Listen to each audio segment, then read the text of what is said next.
I'm originally from South Africa, just spent 12 years in Cyprus and now in Holland for about a year. And with me is Pranati Chadha from India and Maurice Sweeney. We have quite an interesting way of meeting up online, and now we meet here today as well, which is really nice. So we had one extra speaker who actually left this panel, so we will be using the time differently. Each one of us will speak for 15 minutes, and then we'll have a question and answer session. And today's topic is on innovation and how we can actually work together in understanding the creative minds out there in the world and new thought leaders that we might want to be inspired by and admiring to inspire us into innovation. So Pranati is going to tell us about her area of that, and then it will be Maura Sweeney, and then I'll go last. Thank you.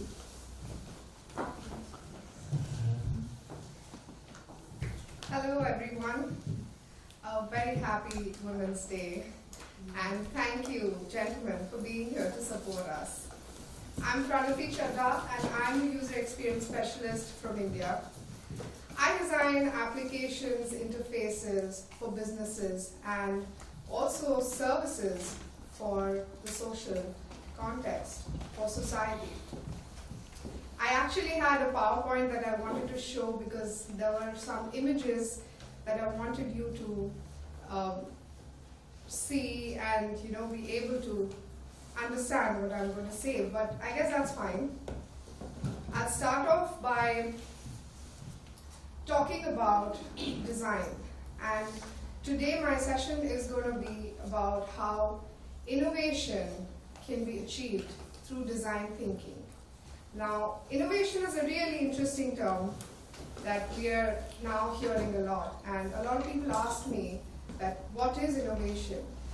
And for me, my definition of innovation is that it's an outcome. Innovation is an outcome of the approach of design thinking. Any problem can be solved if you understand who are the people associated with it, who are the people being affected by it, who are the people offering a service, and empathize with them, understand their user stories, understand the scenarios, and be able to find solutions for them. Just to make this more relevant, I wanted to ask you a question about your background. So please raise hands if you're more associated with businesses, or if you're more associated with social organizations and NGOs. Both. Okay. So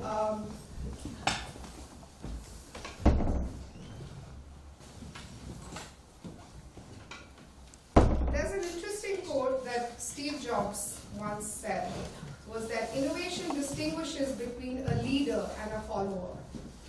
And I believe in that because I've worked with businesses in India and entrepreneurs who are just starting out, and the constant struggle they face is how to get that competitive edge, how to be different so that people see you and people buy your offerings, and so you can lead. And the answer to that is that businesses can lead through design. And if we see, for example, let's take Google. How has Google become a part of our lives?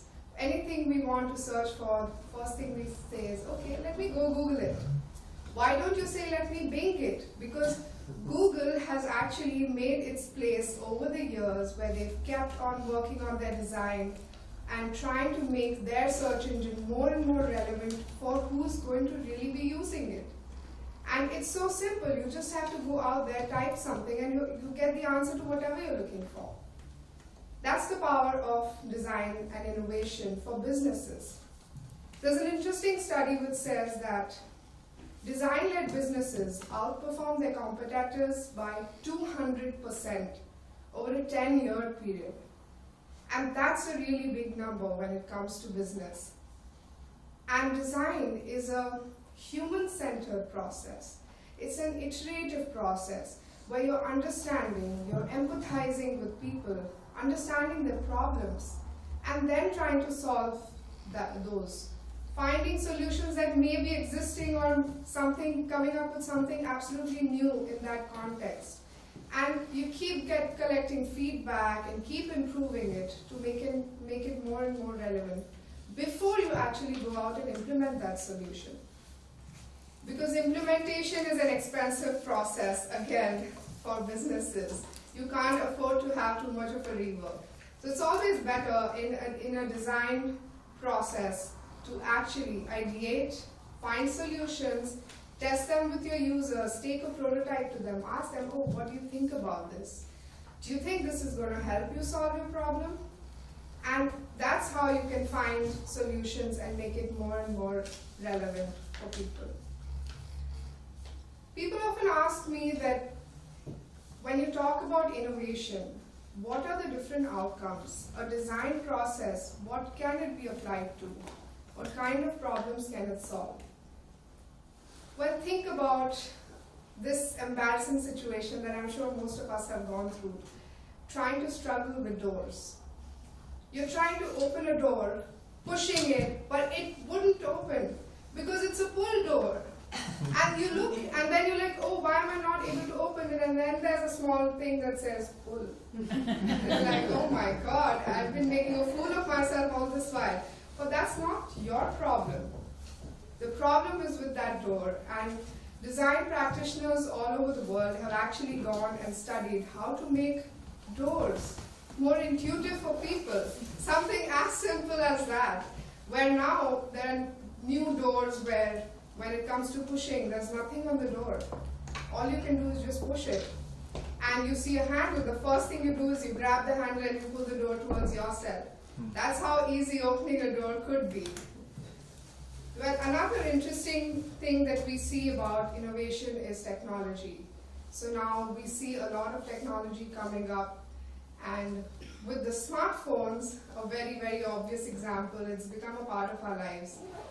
And there's Internet of Things, connected homes. There's so much that could be done with technology now. Another interesting outcome of innovation is services. You could innovate in services. Think about taking a subway to work every morning and trying to avoid those queues to buy a ticket, or you have your smart card trying to go in but it just wouldn't open, start beeping. You're like, oh hey, what happened? Why am I not able to go? Or the bus is delayed or something. These are services that we are in touch with every single day. And because of these very simple, very basic issues, this irritation from those can actually reflect on your decisions that you take throughout your day, which are much more important than actually taking a subway. And that's how service problems can be solved through design, because we as designers, we go out there, we spend time sitting on subways, just looking around, trying to understand what people are doing. Do people have their headphones on? Do they feel more comfortable traveling in a subway in the night by putting their headphones on? Is that a normal human behavior? How do they cope up by if they're feeling unsafe traveling on a bus in the night? Do they call someone? Is that a natural thing that they do? And then we understand all of that, and then we try and find solutions around it. Try and incorporate those very natural instincts that we as humans have, and then try and put them in our solution so that it comes very intuitively to you. One more question that people ask me, that you've been designing interfaces, you've been working with so many different contexts, so many different domains, you innovate, and is that an innate ability? Were you always creative from your childhood? Well, my answer to that is that innovation can be an innate characteristic, but you can also nurture it through the process of design thinking.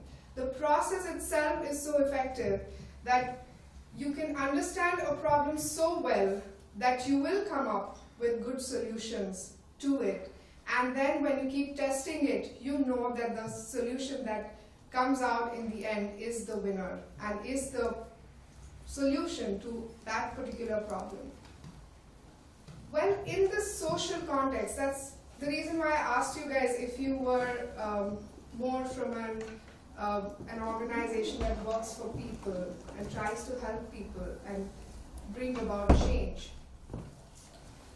The design innovation process can actually help society. So it can solve problems like isolation, unemployment, starvation. Maybe not solve the problem, but at least aid people, help people cope up with it.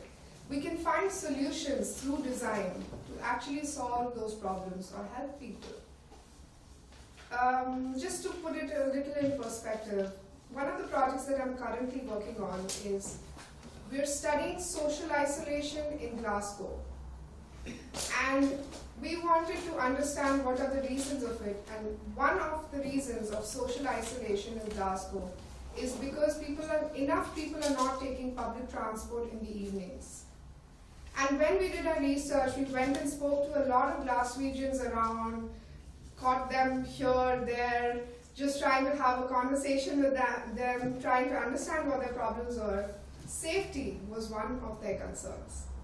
So the statistics say that about 30% of people in Glasgow take buses or trains or public transport during the day, but only 2% of them take it in the evenings.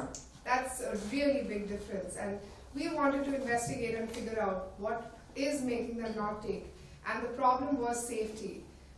People were scared walking or waiting on bus stops when it's really dark and it's not lit up well. And the buses would usually get delayed. So they would avoid going out instead. They would avoid going to the main city center to socialize with their friends because they were scared. They were scared of drunk people coming and creating a ruckus in the bus or antisocial behavior around. And so through design, we are now trying to work with the Glasgow City Council to try and solve this problem and try and find solutions to make people feel a little more safe so that they can take public transport, they can make full use of the infrastructure that the government has provided.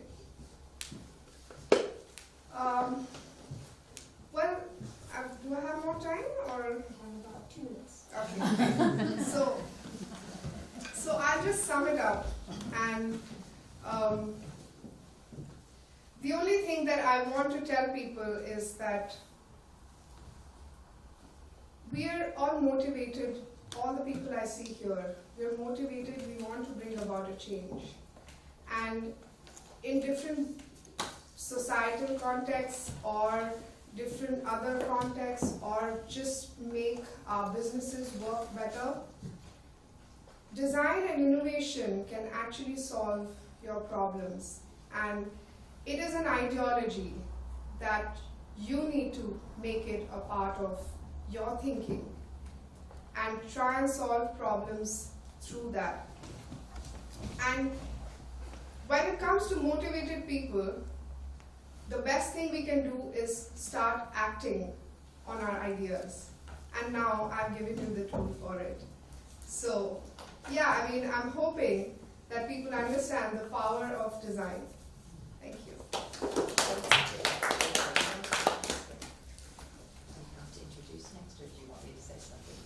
I need to say something. All right, come over here. Who would think, after listening to this, that this young woman was nervous about public speaking? No. Could you believe it? We had communicated by email, a few of us, obviously from different places, and Pranati said, oh, she said, I'm just so nervous about going up, and then we were deciding who's going up first. She said, I'll go up first. So congratulations. Not only good speaking, but very good information. Wow. Well, hello everyone, I'm Laura Sweeney, and I'm ready to put on my phone so I know when 15 minutes is up. We're all at 14 minutes now at this point. All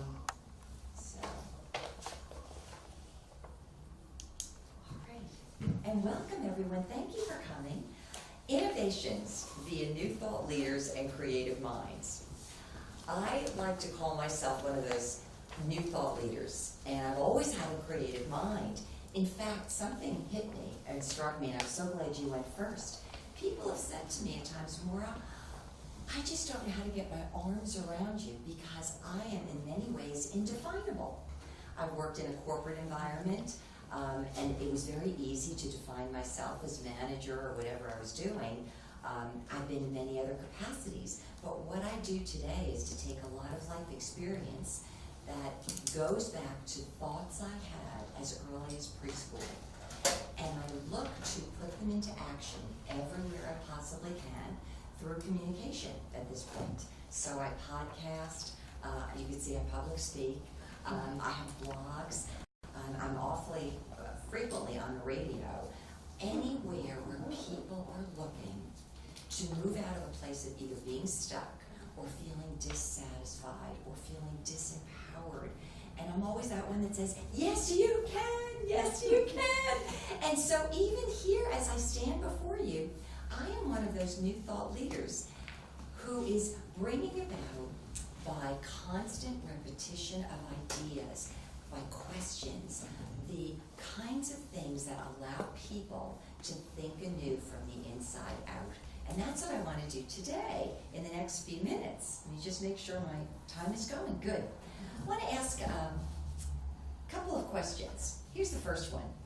Because something has always been a certain way, does that mean it always must be? No. You see, we all know the answer, but how we know the answer is no, right? But think about our regular lives. It may be where we grew up. It may be the rules we grew up under. It may be where we went to school or the methodology we used to study. It may be the social codes that say you must take this path to get to that point. And that point, or a few silos out there, are the only points or the only paths you could ever go through and go to. And so we all know that just because something has presumably always been, it doesn't mean that it always has to be. But guess what the change agents are for making it something new? Doesn't anybody want to answer? It's us. It's us. I can remember growing up, I was always taken up with leadership. And I would always study leaders. And that would be where I would get my innovative ideas from. And then I remember as I got older, I would, wherever I could, I would use my own innovations. And I'm going to speak a little bit about it coming up. But at one point in my life, I realized I was waiting for someone else to open a door and go through. And most people, they get to the door and they turn around. And I thought, wow, it's sometimes that way in society. It's that way in business. It's that way in relationships. It's that way in excellence of any sort. And people would get to the door and they would never turn the knob. They'd never open it. They wouldn't walk through the threshold. And I remember I hit over 50 years old and I thought, I'm getting too old waiting for everybody else. I think I'm going to have to walk through the door and say, see, you could do it too. So let me put things back into more of a definable context for those who are here today. Even though I may be a thought leader in the arena of thought and how we all get along in society, I wanted to go into the business realm. How many here work in business? Because that was, oh, good, so the majority. I'm so glad I picked the right topic. Okay. I speak a lot on leadership. In fact, just 2 weeks ago, I spoke with one of the largest credit union companies in the United States. And the whole topic was, that I was invited for, is how do we lead without a title? How do we lead without a title? Oftentimes we wait for somebody to give us a title, and therefore we've got, it says the right thing on the business card, and then people will listen to us. But do you realize we can lead because of the way in which we think? So regardless of our title, regardless of the capacity we're in, we can actually become these new thought leaders because we own it, we believe in it, we embody it, and we walk in it. It doesn't mean that it's power over others, but it's creative power that manifests everywhere we go. I'm going to give you my background. Years ago when my husband and I moved to Florida, I had left law school because that was not my calling in life, even though my family believed it was. And I ended up down in Florida at a time when they had so few jobs. The one job I got was the one job I didn't want.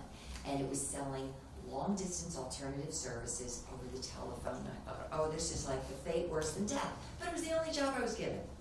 Several months later, the manager was promoted to the directorship of this national corporation. He said, Maura, I'm leaving you in charge. And I thought, I'm still learning what I'm doing. And he said, Maura, you can do this job. And I said, but there are 11 other people, actually 10. One other person didn't want it. I said, why not give them the job? And the manager said to me, because you are the one that can do it. Now, have you ever been in a place where you don't know what you're doing? Right? I thought, oh my gosh, I feel like I'm still learning this main job, and now I have to tell everybody else what to do, or worse, I have to get results that are 12 times the result that I personally was responsible for, because it was a sales office. And I remember thinking, oh my gosh, I've never been this type that appreciated anybody who uses power over other people. I never liked intimidation. To me, that was the kind of thing that always would make me feel squelched. So what I did instead was I did something, I guess, that required new thought. In my case, it was that I was in a place of desperation. How can I be myself and yet still give the corporation what they needed, and still carry myself as if I am a leader? And so here's what I did, and hopefully there'll be something here, even one thing that you could look at and think, oh, I could relate to that, or that's inspired me to think a little differently, to change my thought process, and to have a little bit more energy that will emanate out of me, so that wherever I go, me being you, the people will see the leader and the new thought leader in me. Instead of having power over others, knowing I was so desperate that there were a lot of things I didn't know, especially we were in a technology industry that was changing very slow compared to today, but it was something that was outside my realm, is that I found people in my office that knew what they were doing. Now, many people that have a leadership role feel like they have to know everything. I already knew I didn't know everything, but I did know the people who did know things. And so some of the things I would do is call someone to my office and say, I have noticed that you are so gifted in this arena. Would you mind taking a few minutes and share with me what you know? Teach me what you know. And how do you suppose anybody feels when someone comes to them and says, I noticed that you are gifted in this area, share with me what you know? Do you think they feel better or worse? You can answer, you're allowed. Okay. Right, it's so empowering. And then what do you think it does to a person's confidence? Yes. It raises it, right? Okay. That's what I did. And whether that meant people who knew technical things, or people who were innovators when it came to organization or administration, or this is another crazy thing, but it works. How about people that have great social skills? How often are organizations so minded when it comes to strategy and transactions, but not people, right? And therefore, it all becomes, let's see how much productivity we can get out of this, especially in sales, but it could be in anything, right? And then suddenly, it reduces everyone to a cog in a wheel. Now, if you feel like you're somebody's cog in a wheel, how hard do you think you're going to work? Right? How diminutized do you feel in that process, right? It's demotivating, and it creates downward pressure. But on the other hand, if you say to everyone, we have something we're going to do together, and every single one of you out here, including myself, we all have skills and abilities. It may be one skill, but guess what? Your one skill may be the very thing that helps all of these other things fit together well, because we don't have that skill. You're the one missing ingredient. And without you, we could never be all that we are. Well, I will tell you, I went from feeling so ill-prepared, maybe not even desired in that position. I think there were other people that felt they wanted my job and they could have done it better. There were people that walked out of the office when I was the new manager. But within a year and a half, we had the top office in the United States out of 34 cities. Not only did we have the top producing office, but we had someone else, I had gotten promoted again, someone else that had great leadership skills that I brought in. We had other people that we promoted. So it wasn't just that we had the top office, but we had 7 people that were considered among the top in the country. We had an atmosphere that was so positive. It was so can-do oriented, and it was so helpful and collaborative everywhere we looked. And believe it or not, that sense of excellence didn't become something that was negative competition. It actually became the fulcrum that everybody said, oh, that was really good, we didn't know we could do that, but maybe we could do more, maybe I could do more. And there were people that went out and they helped each other because we were there for a collective expectation, rather than we have one person who's the best and everybody else doesn't care or doesn't count.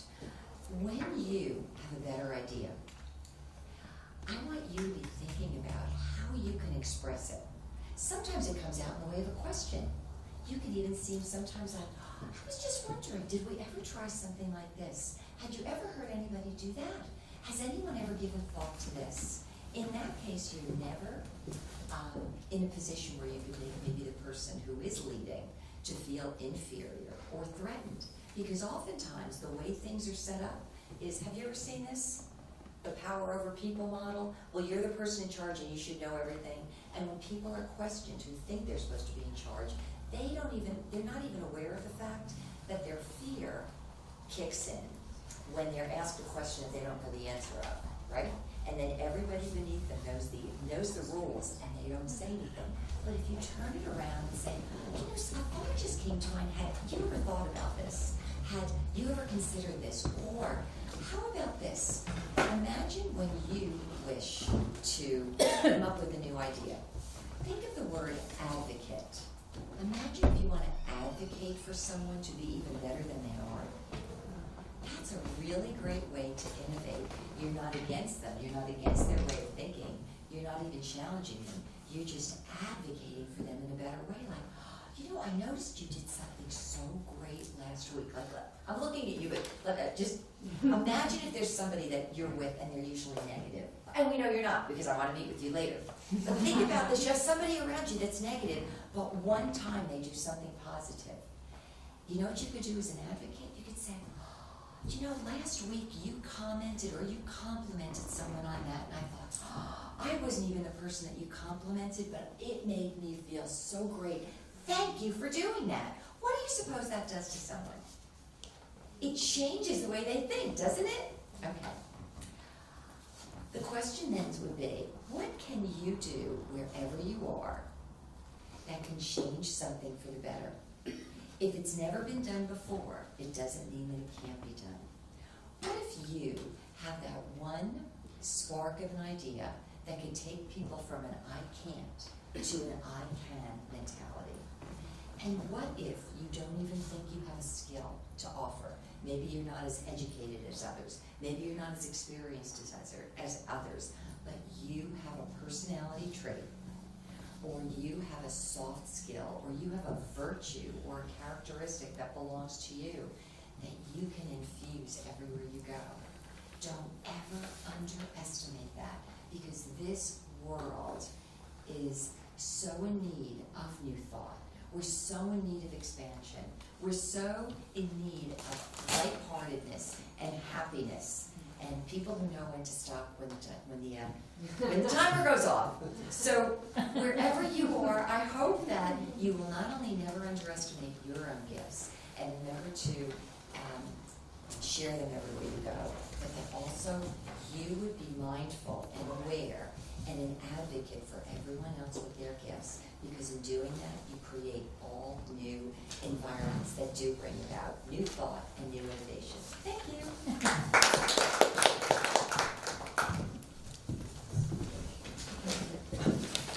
Thank you to Pranati and Maura Sweeney.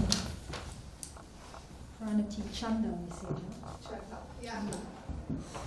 So I wanted to take this conversation a little further into the area of self-development, and tell you a bit more about why in a moment. But to start off with, for me, became very inspired by thought leaders that were women in the last 10 to 15 years. I began to think it's really important for us to listen to the voices of women, guide the new way. And I wanted to share some of this with you today because these three women, I'm sure you know some of them, Maya Angelou and Clarissa Pinkola Estes, two authors. Maya Angelou is a poetess. We heard about her in the introductory talk. These two women have really begun to talk about the change in the world through the minds and hearts of women really way long ago. And another woman called Dr. Jean Houston, someone that I've studied with, I have great respect for. And she says the following, which I think is a really great way for us to start this discussion. We find ourselves in the midst of the most massive shift of perspective humankind has ever known, she says.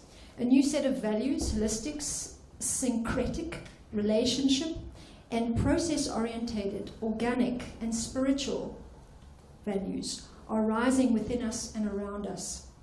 These are values native to women and women's ways of knowing. Though the forces of entropy and fear seek to contain or regress us, we know there is no going back, especially given the massive challenges that face us all today.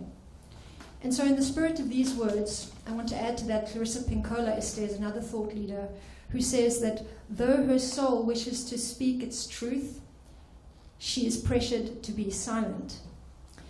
And this is the core of why, for me, the talk today is going to move towards the idea of woman's truth, and why I think this is the new innovative pathway for us all to be moving into and to be honoring as women in this great movement that's taking place in such epic times. She says as well, do not lose heart. We were made for these times.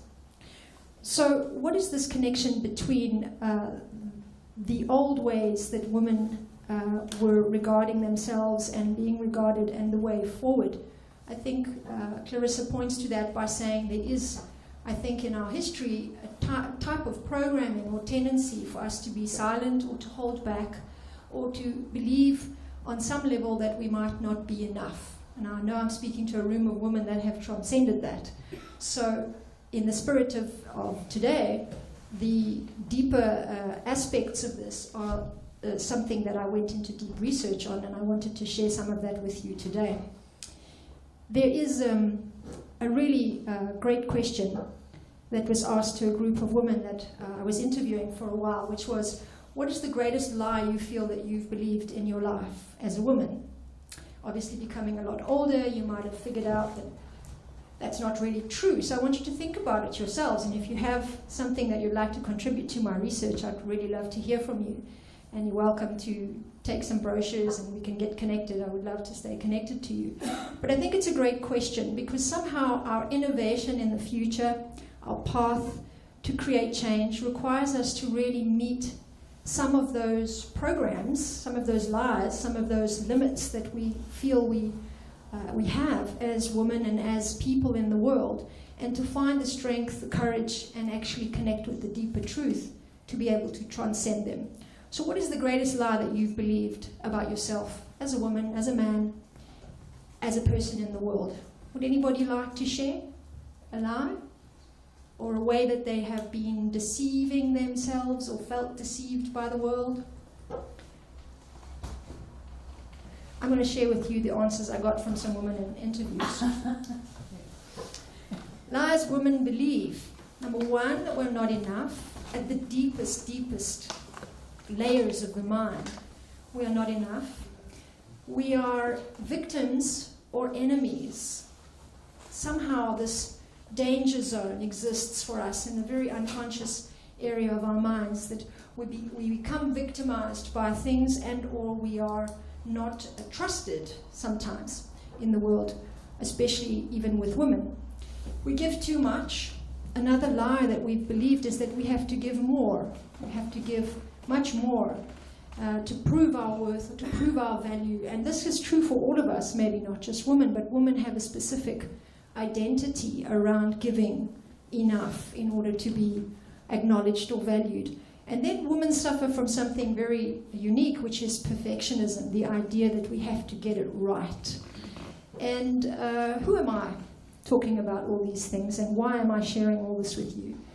I'm a clinical psychologist for 22 years now, and I've worked in 3 different countries, and in another 12 I did a lot of personal pleasure work that I consider to be my innovation. And what I'd like to leave you with today is the way for you to obviously make your very specific contribution, which I'm sure you're already doing, but I wanted to add a little sparkle to that. And in these years, I found it very fascinating that we are continuously told many things about how to live a great life, but very few people do. So I spent a long time studying successful people, leaders, pretty much like Maureen Sweeney. And recently, as I was saying to you, I made 2 discoveries which I thought were really phenomenal. One is that we never get enough information about relationships and how to make relationships work really well. This is after listening to loads of people share a lot of their limitations in building great relationships in life. And second, that many of us don't really know our unique truth, our personal truth, our real reason for being here in the world.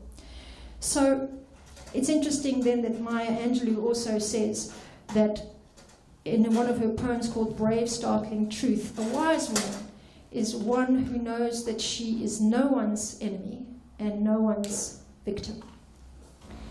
And so today, the real step-by-step process I want to share with you about how we can all be innovators in the world is to begin to look at our personal challenges, our personal struggle in life.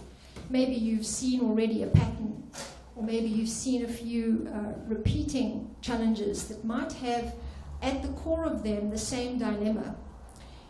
And this dilemma or this struggle that you have personally, if you have isolated it, is holding your personal truth. Your unique value is in the truth that you discover after conquering this challenge. So hands up, who's conquered a personal challenge? Yeah. I'm sure everybody in the room has, haven't we? We've all been through something really struggling, really suffering, and we managed to go beyond it. So at the end of it, can you think for a moment, what would be your summary, your sentence, your power statement about what you learned and what you know to be true after going through this challenge? Your intuition is right. Follow your intuition. Follow your intuition. That's my opinion for myself. So you found that there's something in you that knows. Yeah, for sure. What is it that you know? What is it that you know? Well, the thing is, I foresee things. Yeah. And then I think, no, you can't judge. Just look at the person or the situation or whatever. Mm-hmm. And then in the end, you think, oh, my goodness, I was wrong. So, you don't want to judge people or put them in a special place, You just have to be objective. Mm-hmm. If you are distracted or you make yourself distracted. Okay, so would that mean that you then have some deep insight about people's behavior, people's character? Yeah. Is that something you've seen repeating? Yeah, but I also, that is luckily and not luckily, I have a sixth sense, so I see more than you. And that is sometimes handy, business-wise, it's very Sometimes handy. a pain in the ass. Exactly. Because, you see things and then you say it to people in a nice way. Yeah. And then 3 days later, and then they say, huh, what? And then 3 days later they come to you and they say, oh my goodness. People don't want you to see that. So, this is the really powerful next step, and I want to know if you've taken that on, and anyone else wants to have a chat with me, after we can maybe do that, maybe if you want to take it a little further, is have you used that and turned it into a personal innovation type business, type for sure. gift offer contribution to the world? Yeah. Perfect. Yeah. So today I wanted to just leave you with this, that if you can find what that is and build a business out of it and or a project and or use it as your very specific way of contributing back to community, this is one of the most empowering and most fulfilling ways for us to live in life, is to be able to give our personal value, our personal truth as men and women in the world from our challenges, and to be able to contribute that to others. This is when we can really create and really innovate and become really powerful entrepreneurs. So the last few minutes, I haven't put an alarm on like Morris. Yeah, you have more time, I'm sure. So the last few minutes, I wanted to leave you with a quote here from someone I respect greatly too, Claire Zammit. She has a PhD and is an expert in transformational teaching up to 600,000 women at once online. She says, if you plant the seeds, a force bigger than you will propel them to grow. So don't project, manage the seeds. And this woman, together with a few other networks around the world, are networks that I wanted to support you all to know more about. So if you are interested in becoming a thought leader yourself for the future, if you are up to innovating something really unique and powerful in the world and you would like support to get it out there, and or you would like to have a network to do that through, there's quite a few of them that I've been researching and going deep into, so I'd be very happy to share them with you. And there are very great opportunities to work together, if you like, in Cyprus and in Holland. I run projects for women to be presenting their work at conferences and seminars, uncovering a deeper truth about our spiritual legacy as women, our leadership ability, our uniqueness, and our ability to really impact social change. And the way to do that is to know that as we attend conferences like this and seminars and get together and support each other in thinking new thoughts, we have a way of creating this collective impact. But really each personal truth, each person finding their deepest value and turning that into their innovation for their life is really what is going to make the unique selling point for you and your life to become like a unique art piece that no one else can ever replicate. Thank you so much, everybody. And we'll open up the question and answer session now. So if you would like to address anybody in specifics, you can just say your name. We can't pass the mic Can I ask around. the first question? Sure. Repeat to everyone your last statement. Turn your deepest value into whatever that was. It was very profound. I think I meant turn your deepest personal truth Okay. that you discover from your greatest challenges into your unique selling point for your life. You can build a business with it, you can start a social change project, you can make a piece of art, or you can make your whole life a work of art. It made me feel so special saying that. Thank That's you. very profound, and that's so central, though, isn't it? Isn't that central to what probably much of your message is? Well, yeah, I think if there was more time, I was going to share with you that's what happened with me. I became a psychologist, got very bored, and thought, this is ridiculous. No one's smiling standing in front of me. I studied psychology to inspire people. So I went off, took a year off, and carried on doing this new thing that I was doing called drumming. And I realized that's what inspired me the most. So I ended up building a business from that and a movement called Drum Inspire, which took me to 12 countries around the world. And I really want to share that with other people, that there is a deep magic in each of us. And if we have to be really honest with ourselves, though, when something's just not feeling totally right. I mean, it was right. I'm a psychologist drummer now, but I do drum therapy. But it was a very important time to be experiencing the power of innovation, to be able to develop something yourself and bring it to the world. Yeah, very special. Can you put out the microphone so I can hear? Pull it out. Thank you, ladies, for all three stories, and I believe that what you've said and you've concluded is the crucial, the big truth that lies behind the core you that was covered by all the conditioning that the society wanted us. But that's the challenge, right? That are the layers that we need to, as an onion, we need to pull off the layers so that we come back to our core. And although that higher truth or higher mission somehow seems like, really? Like from psychology to drummer, right? But yeah, that's the whole point. How to get back to the truth and follow that. Being bold enough and being honest to yourself.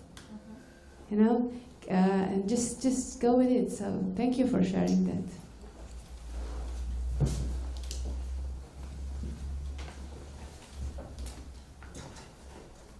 Any more questions? I want to ask you something. Can I? So you're a young woman doing technical applications, you were telling me before. Yes. And is this, can you tell us a little bit more about women and innovation, young women and innovative professions or innovating in India, like in your generation? Not that much different, but we are different generations. Like, what do you see? Do you see a lot of innovation coming in younger people, or is it still top down? No, I feel the younger generation has actually, like my generation, has actually started challenging the traditions that have been going on and how things have been done all this while. We're now questioning all of that and trying to form our own opinions, also understand the reasons why those traditions existed, but still rationalize it for ourselves. And when it comes to innovation, I feel that we technology comes naturally to us. We right from the time we were born, we had mobile phones out there. Even for the younger generation now, technology comes very naturally to them. You know, a small child is able to use a smartphone better than us. And yeah, I mean, a toddler can use an iPad better than us. So I feel that design, innovation, and technology, when it's put together to a social context, that's where innovation, like in our generation, can actually be a changer. Yeah. How's the project going in Glasgow? Well, it's going really well. So I've done about 3 projects now in Glasgow, all very different contexts. And this one's really interesting because it's got to do a lot with psychology.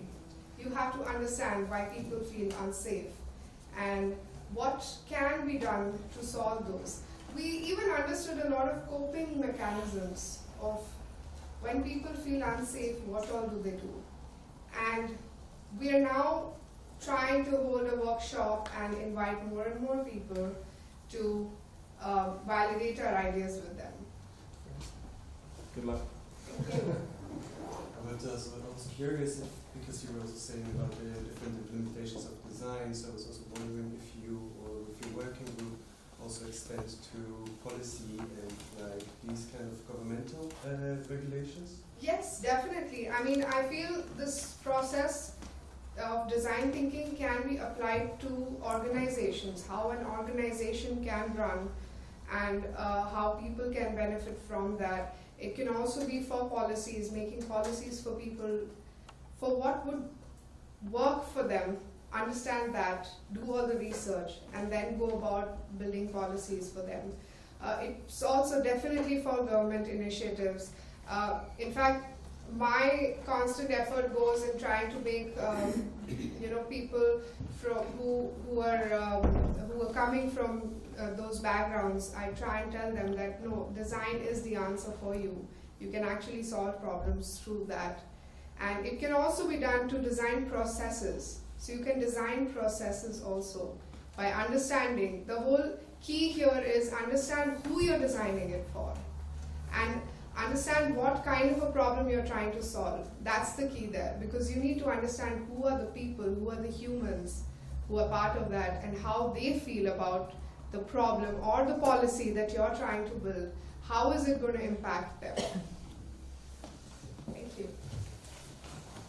I want to ask Maura, can you share with us who you think are the most innovative leaders that you were working with or around, or what do you think about innovative leadership since you've been in corporate and since you've seen the world change and now you do what you do?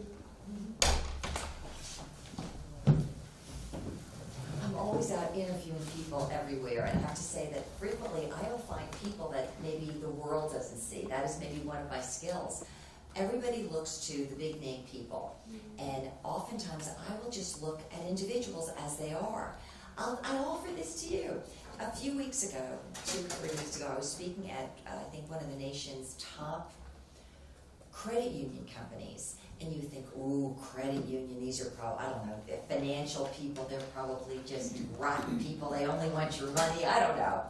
And I learned that the person at the top of this organization was one of the most kind, thoughtful, and people-oriented individuals. And as a result of that, everyone that he dealt with had a good relationship with him. The people were so loyal to the organization, and they felt a freedom to share their ideas. They knew they were included, and the company put people ahead of the business. But in so doing, the business was able to operate so well and so successfully because everyone had a vested interest long-term in being there and making it work. Don't ask me the man's name, I'm terrible at it, but I'm sure I can look it up. But it was so, but this is what I look for. These are the things that actually make my heart feel so happy and uplifted. I think we have put transactions and money over the value of people, rather than saying we live here in a world of people and humans and even, well, I wouldn't even say that, I could go into animals and sentient beings. Why do we put inanimate things as our value system rather than those who are living? If we can start giving value to those who are living, then everyone starts to thrive. And when people thrive, they end up growing, they innovate, and we end up with a much better, kinder, more sympathetic, and I would say synergistic society, which is really what we're about, and a happier one.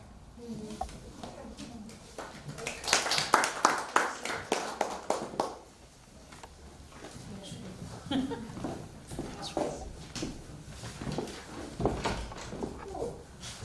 anybody wants one of these? They're on the windowsill.